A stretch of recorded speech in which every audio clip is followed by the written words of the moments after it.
Depending on the chapter of your bankruptcy case and its complexity, you may also be required to appear at hearings before the bankruptcy judge. In a Chapter 13 case, you may only have to appear at a hearing for the court to confirm, meaning approve, the Chapter 13 plan.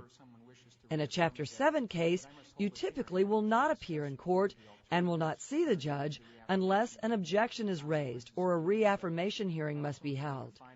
A reaffirmation hearing is held when a debtor wants to continue to pay a debt secured by, say, a car or home furnishings in order to keep the property.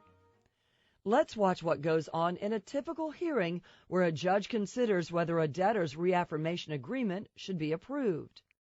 First, the judge will tell you about the consequences of reaffirming a debt as well as your alternatives. Ms. Lopez, the Bankruptcy Code requires that whenever someone wishes to reaffirm a debt, that I must hold a hearing at which I discuss with you the alternatives to entering into the reaffirmation agreement, the consequences of doing so. I also must make a finding that it's in your best interest and doesn't impose an undue hardship on you. First of all, with respect to the alternatives, one alternative, of course, is reaffirming the debt, and that's why you're here.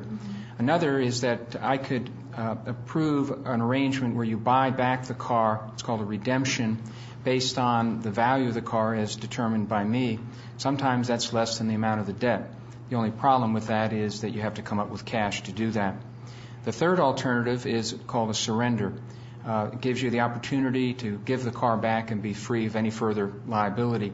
That's something that's worth considering if the car payments were beyond what you could reasonably afford.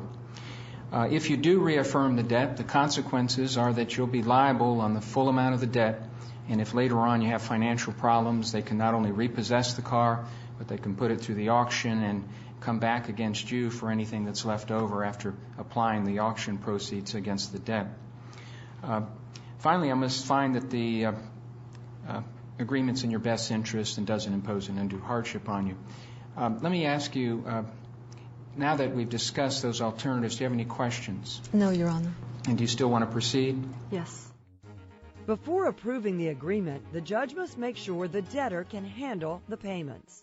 Okay, now this automobile, as I understand it, is a 2002 Honda Civic? Yes, Your Honor. Are you current on your payments? I am 2 months behind on my car payments. Okay, so you're 2 months behind. Do you have any arrangement where you can catch that up with the lender? Yes, the attorney for the creditor told me that they could put those 2 months that I'm behind at the end of the loan, and they will also be willing to reduce the interest rate to decrease the monthly payment. Well, that's very important, because once you reaffirm the debt, if you are behind, they could come after you immediately for those past due payments. Now, is this a car that you drive personally? Yes.